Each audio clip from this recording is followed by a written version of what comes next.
This is my last video of the night because it's 2 a.m. and I'm sleepy, but I want to finish this. Yeah, welcome back to Book It, and we are moving right along with my Dark Olympus series. I just filmed the Radiant Sin one, and now we're moving on to the 5th book, which is Cruel Seduction. Something about this book compared to the other ones is that on the very first page, it has like the Muse Watch, which is the news outlet that has been used throughout the this entire series right here, and it kind of tells you like everything that's happened in the past books, so you don't like have to like yeah, you should remember, but like in case you forgot or like in case you took like a year break like I did, it's very helpful.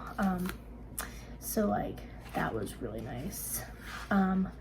So this is the next book. So at this point, Theseus is now Hephaestus because the real Hephaestus, and Minos is trying to basically get his family into the 13. The 13 are at risk because people found out about the clause where if you kill somebody by might, you get the right to the title, and now there's like a bunch of people trying to like off all the 13, and there's a wedding. Aphrodite has decided to marry Hephaestus or Theseus, basically to give a distraction to the public. And it's literally right where Radiant Sin stops. This book picks immediately back up. Like Radiant Sin ends and they're like, oh, there needs to be a wedding, and then the first thing is like, boom, wedding. So we see Aphrodite and Hephaestus, Theseus. I'm gonna use those interchangeably just because they use them interchangeably. So I'm not gonna lie, I was really nervous because this series is starting to get really long. This is the 5th book. There's another one out called Midnight Ruin. I do not have that one yet. I literally don't have that one yet, but I think that one's about Eurydice, so, but very excited. But this book was really cute and really sweet, so like I like this book a lot, which is crazy because I was really starting to lose interest, and now I'm like hooked back. Katie Robert. Okay, so we see this wedding that nobody wanted. Nobody wanted this wedding. Theseus is not happy about it. Zeus is not happy about it. Aphrodite is not happy about it. Adonis, which is Aphrodite's ex, is not happy about it. So basically, Aphrodite and Adonis were in love for like years.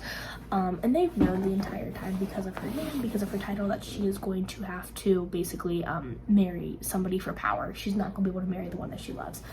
And Adonis has thought about killing Hephaestus multiple times too, so he's able to do it. But he decides not to. And you know, she always was hoping it'd be him. Adonis is pissed. He doesn't like Theseus. He thinks him and Aphrodite should be together. On their wedding night, they basically get back to their hotel. He's like, we're going to a hotel.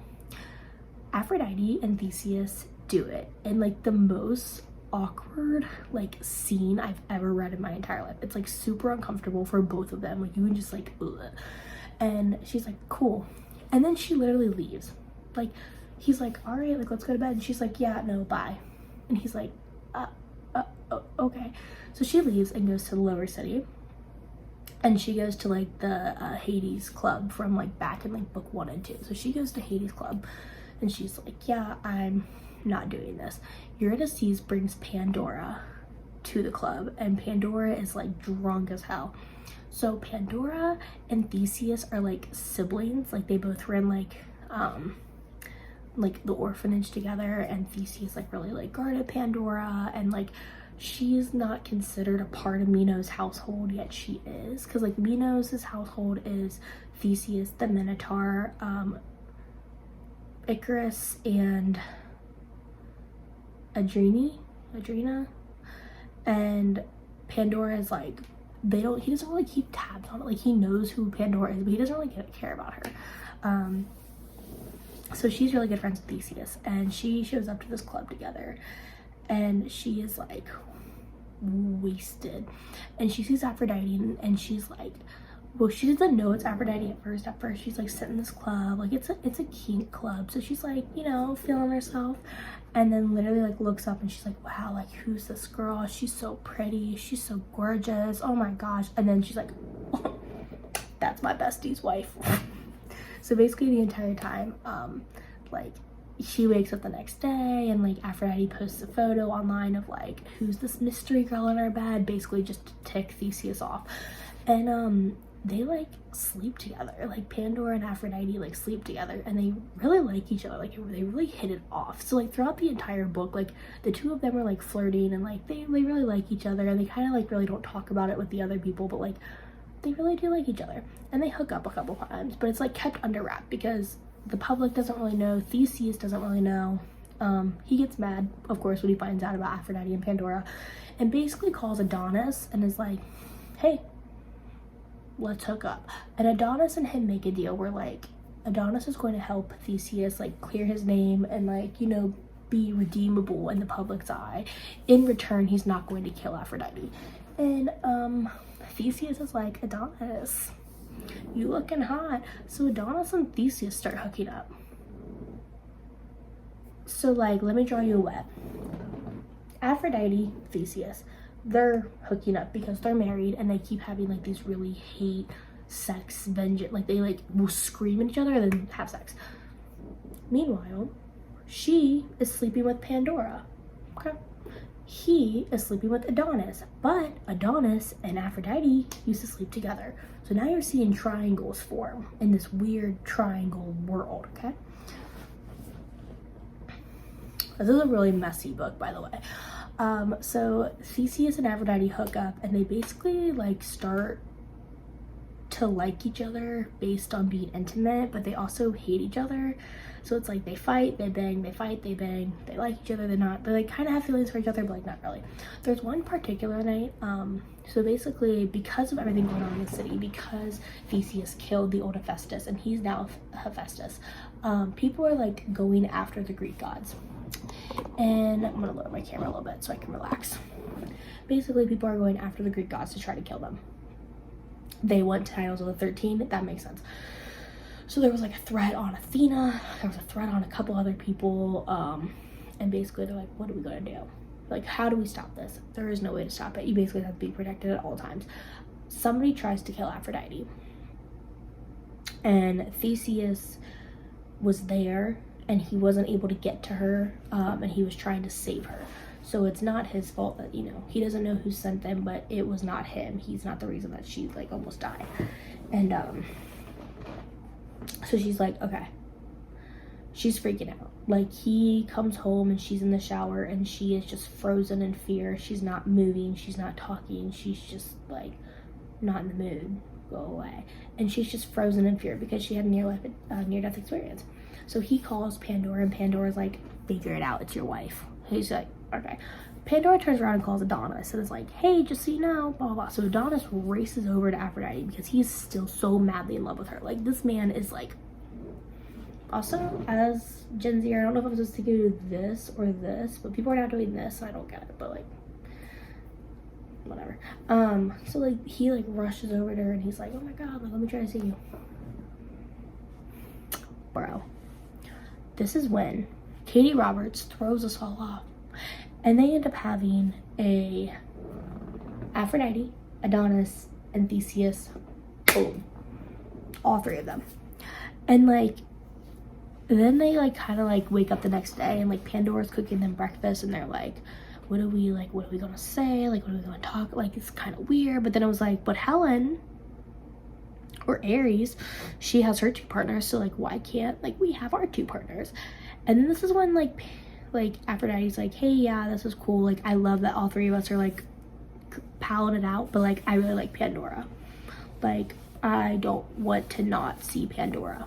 And they're like, cool.